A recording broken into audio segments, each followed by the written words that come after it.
वेद पाठशाला में मैं आपका हार्दिक स्वागत करती हूँ। प्रिय श्रोता, परमेश्वर का वचन जीवित, पवित्र एवं सामर्थी है। आशा है कि आज के वचन से आपको आत्मिक लाभ होगा। तो लीजिए प्रस्तुत है ये संदेश।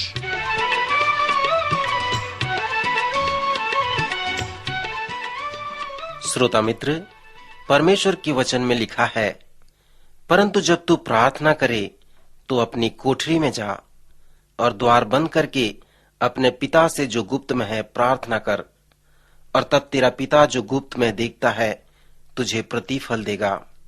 प्रार्थना करते समय अन्य जातियों की नाई बकबक न करो, क्योंकि वे समझते हैं कि उनके बहुत बोलने से उनकी सुनी जाएगी।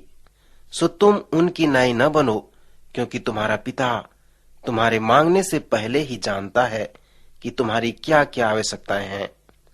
सो तुम इस रीति से प्रार्थना किया करो, हे हमारे पिता, तू जो स्वर्ग में है, तेरा नाम पवित्र माना जाए, तेरा राज्य आए, तेरी इच्छा जैसे स्वर्ग में पूरी होती है वैसे ही पृथ्वी पर भी हो। हमारे दिन भर की रोटी आज हमें दे, और जिस प्रकार हमने अपने अपराधियों को क्षमा किया है वैसे ही तू भी हमारे अपराधों को क्षमा कर, और हमें परीक्षा में न ला, परंतु बुराई से बचा, क्योंकि राज और पराक्रम और महिमा सदा तेरे ही हैं। आमीन। श्रोता मित्र, वेद पाठशाला की इस अगली कक्षा में आपका स्वागत है। इन दिनों में हम पहाड़ी उपदेश का अध्ययन कर रहे हैं।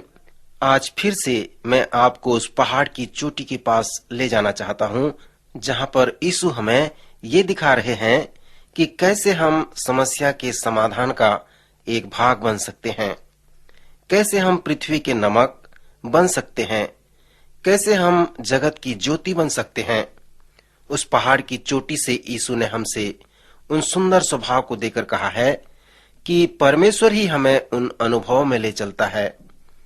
यीशु ने यह भी कहा कि हम चारों ओर देखें, और उसने हमें संबंध व धार्मिकता के विषय में बहुत कुछ सिखाया है। उसके 6वें अध्याय की शिक्षा को, जिसे हम पहाड़ी उपदेश कहते हैं, उसमें यीशु ने हमसे कहा कि हम ऊपर की ओर दृष्टि करें। कुछ आत्मिक नियम हैं जो हमें पृथ्वी के नमक और जगत की ज्योति बनाते हैं, और उन्हें चेलों का ईश्वरीय नियम कहा गया है। आपको यह अनुग्रह प्राप्त करना है कि आप ऊपर, अंदर व चारों ओर दृष्टि कर सकें। पहाड़ की चोटी पर यीशु जो प्रथम आत्मिक नियम के विषय में हमें बता रहे हैं वह देने का आत्मिक नियम है, और दूसरा नियम है प्रार्थना। आपको जानना है कि कैसे प्रार्थना करें। यदि आप ये नहीं जानते कि प्रार्थना कैसे करनी चाहिए, तो आप मसीह के द्वारा उन सभी समस्याओं को जो पहाड़ के नीचे हैं उनके समाधान का एक भाग नहीं बन सकते। और यदि आप प्रार्थना करना नहीं जानते, तो जिन लोगों के साथ आप रहते हैं, जिन लोगों के साथ आप मिलते हैं, आप उनके समस्याओं का समाधान नहीं हो सकते। और आप यदि प्रार्थना न करें तो आप अपने स्वयं के समस्या का भी समाधान नहीं कर सकते। यदि आप यीशु मसीह के चेले हैं तो आपको अवश्य जानना है कि प्रार्थना कैसे करनी चाहिए। अनेक लोग हैं जो नहीं जानते कि प्रार्थना कैसे करनी चाहिए। प्रेरितों ने यीशु के पास आकर यीशु से कहा, प्रभु, हमें प्रार्थना करना सिखा। एक व्यक्ति को मैं नजदीकी से जानता हूँ। उसने मुझसे कहा, प्रचारक, मैं आपके प्रार्थना सभा में नहीं आना चाहता, क्योंकि मैं प्रार्थना करना नहीं जानता। सो मैं वहां आकर शर्मिंदा होना नहीं चाहता हूँ। हम आश्चर्य करते हैं मित्र कि क्यों लोग नहीं आते हैं, क्यों वे प्रार्थना करना नहीं चाहते हैं और हमारे साथ प्रार्थना नहीं करते हैं। प्राय यह इसलिए क्योंकि किसी ने उन्हें प्रार्थना करना कभी नहीं सिखाया है। प्रथम मसीही सभा में यीशु ने इन लोगों से कहा कि कैसे प्रार्थना करनी चाहिए। जब यीशु ने उन्हें प्रार्थना के सीधे नियम को बताया, तो उसने उन्हें प्रार्थना में वही बताया, अर्थात उसने उन्हें देने के विषय में बताया, उपवास के आत्मिक नियम के विषय में बताया। सो यहाँ पर यीशु ने उन्हें प्रार्थना के 3 आयामों को बताया है। उसने कहा है, जब तुम प्रार्थना करो तो सभाओं में और सड़कों की मोड़ों पर प्रार्थना न करो, क्योंकि तुम मनुष्य से बातें नहीं कर रहे हो, तुम परमेश्वर से बातें कर रहे हो। सो जब परमेश्वर से बातें कर रहे हो तो अपनी कोठरी में द्वार बंद करके अपने पिता से प्रार्थना करो। एक बार एक महिला को मैं एक छोटे प्रार्थना सभा में प्रार्थना करते सुना। उसने कहा, प्रभु तू जानता है कि रोमी उसके 6वें अध्याय और 23 पद में क्या लिखा है। प्रभु तू जानता है यूहन्ना 3:16 में क्या लिखा है। फिर वह उस पद को प्रार्थना में दोहराने लगी। प्रार्थना सभा के बाद पास्टर ने उस महिला से कहा, माता जी, क्या आप ये जानते हैं कि प्रभु को ये मालूम है कि वो पद वचन में कहां पर है, परंतु लोगों को नहीं मालूम। आप ये जान पाते हैं कि प्रार्थना में आप किससे बातें कर रहे हैं। प्रार्थना प्रचार करना नहीं है। अनेक पास्टर प्रार्थना के समय अपने संदेश को पुनः प्रचार कर देते हैं। वे ऐसे समय में सचमुच में परमेश्वर से प्रार्थना नहीं करते, परंतु वे प्रचार करते हैं। जब आप प्रार्थना करते हैं तो परमेश्वर से बातें करना बहुत महत्वपूर्ण है। यीशु ने कहा है, यदि आप सचमुच में परमेश्वर से प्रार्थना द्वारा बातें करना चाहते हैं तो अपने कमरे में जाओ और द्वार बंद करके अपने पिता से जो गुप्त में है प्रार्थना करो, और तब तेरा पिता जो गुप्त में देखता है तुम्हें प्रतिफल देगा। यदि आप परमेश्वर के पास आना चाहते हैं तो पवित्र शास्त्र कहता है कि आप विश्वास करें कि वह है। क्या आप विश्वास करते हैं कि वह है? यदि वह है तो वह अवश्य ही आपकी बातों को सुनेगा, क्योंकि वह प्रार्थनाओं का सुनने वाला परमेश्वर है। इसके बाद यीशु बताते हैं कि प्रार्थना कैसे करनी चाहिए। उसने हमें चेलों की प्रार्थना को दिया है। कुछ लोग इसे प्रभु की प्रार्थना कहते हैं। इसे प्रभु की प्रार्थना नहीं कहनी चाहिए, क्योंकि प्रभु ने इस प्रार्थना को कभी नहीं किया। उसने कहा कि जब तुम प्रार्थना करो तो इस प्रकार प्रार्थना किया करना। पुराने रब्बी इसे निर्देशक प्रार्थना कहते हैं। वे कहते थे कि जब तुम ये प्रार्थना करो तो मन में जो कुछ भी आए उसे विनती द्वारा प्रभु को बताओ। यीशु ने भी जब हमें प्रार्थना के इस नमूना को दिया तो कुछ इस प्रकार से कहा है। इस प्रार्थना में 7 विनती हैं। उनमें से 3 परमेश्वर के लिए है और 4 व्यक्तिगत विनती हैं। उसने कहा, तुम इस रीति से प्रार्थना किया करो, हे हमारे पिता।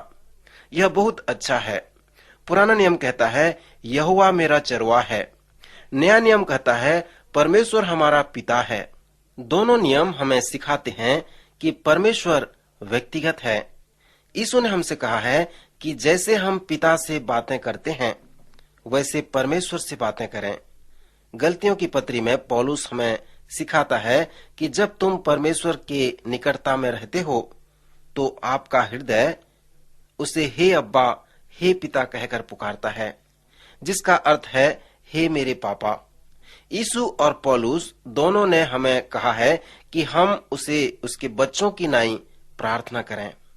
जब यीशु ने हमें ये सिखाया है कि परमेश्वर से कैसे बातें करें, तो ये नहीं कहा है कि हम यीशु से बातें करें, परंतु हम पिता से बातें करें। यह बात 3 ईश्वरीय विनती द्वारा आता है, अर्थात तेरा नाम, तेरा राज्य व तेरी इच्छा। हे हमारे पिता, तू जो स्वर्ग में है, तेरा नाम पवित्र माना जाए। यहाँ पर परमेश्वर के नाम का अर्थ है कि वह क्या है और उसका महत्व क्या है। सो यहाँ पर आप जो सचमुच में प्रार्थना कर रहे हैं वो इस प्रकार है कि हे परमेश्वर, मैं इस प्रकार जीवन व्यतीत करना चाहता हूँ ताकि मेरे जीवन से तेरे महत्व प्रकट हो सके कि तू कौन है और क्या है। मेरे जीवन के द्वारा लोग तेरे नाम को जान सकें और तुझे महिमा दे सकें। फिर आप प्रार्थना करें, तेरा राज्य आए। यहाँ पर हम जो प्रार्थना कर रहे हैं वो इस प्रकार है कि हे पिता, मैं अपना राज्य स्थापित नहीं कर रहा हूँ, पर मैं चाहता हूँ कि इस पृथ्वी पर तेरा राज्य आए। मैं चाहता हूँ कि ये लोग न केवल तुझे जाने परंतु वे तेरा आदर करें, परंतु मैं चाहता हूँ कि वे तुझे अपना राजा बना लें और तेरे चेले बन जाएं। ईश्वरी विनती में जो तीसरा प्रार्थना है कि तेरी इच्छा जैसे स्वर्ग में पूरी होती है वैसे ही इस पृथ्वी पर पूरी हो। यहाँ पर जो विनती है कि हम मिट्टी के बर्तन हैं, और हे पिता, मैं प्रार्थना करता हूँ कि तेरी इच्छा मेरे जीवन के द्वारा पूरी हो। मित्र, यहाँ पर 3 बार आप कह रहे हैं कि परमेश्वर प्रथम। आप देखें, प्रार्थना कोई ऐसा विषय नहीं कि हम अपने बाजार की सूची को लेकर परमेश्वर के पास जाएं और उसे संदेश भेजें।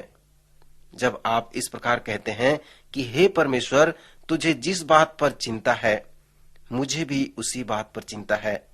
जब आपके पास इस प्रकार की प्राथमिकता होगी तो आप व्यक्तिगत विनती को प्राप्त करेंगे, अर्थात हमारे दिन भर की रोटी आज हमें दे। सो जब आप कहते हैं कि हमें दे, तो आप क्या प्रार्थना करते हैं? आप रोटी के लिए प्रार्थना करते हैं। रोटी आपके सब आवश्यकताओं को दर्शाता है, और जिस रोटी की आपको आवश्यकता है वह केवल आज के लिए है। हमारे दिन भर की रोटी आज हमें दे। इस संसार में कई ऐसे बड़े बड़े समस्या से छुटकारा प्राप्त करने वाले लोग हैं, जैसे शराब से छुटकारा प्राप्त करते हैं। वे आपको बताएंगे कि केवल परमेश्वर ही उनके जीवन में ऐसा होने दिया है। वे कहेंगे कि मैं नहीं, परंतु उसने किया है। वे आपसे ये भी कहेंगे कि परमेश्वर आपके जीवन में भी ऐसा कर सकता है। आज दिन भर की रोटी आज हमें दे।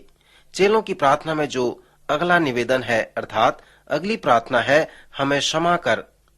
अनेक समय में हम लोगों को परमेश्वर के नाम को नहीं बताते, हम उसके राज्य को इस पृथ्वी पर नहीं लाते। सो हमें प्रार्थना करना है कि जैसे हमने अपने अपराधियों को क्षमा किया है, वैसे हमारे अपराधों को भी तू क्षमा कर। कुछ लोग ऐसे होते हैं जो न तो क्षमा करेंगे और न ही क्षमा मांगेंगे। यहाँ पर जो यीशु सिखा रहे हैं कि यदि तुम क्षमा नहीं करोगे तो मैं तुम्हें क्षमा नहीं करूंगा। इसके बाद क्षमा से संबंधित यीशु एक महान दृष्टांत हमें देते हैं।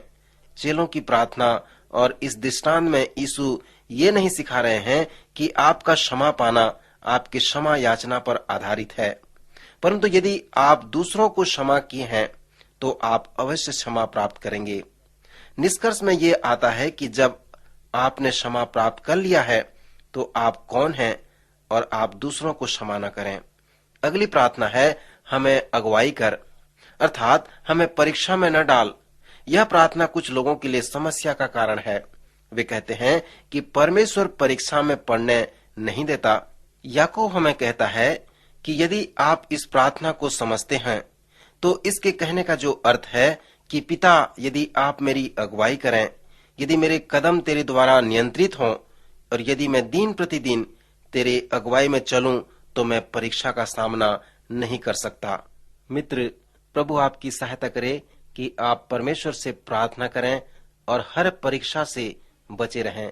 प्रभु आज के वचन द्वारा आपको आशीष दे। अभी आप सुन रहे थे कार्यक्रम वेद पाठशाला।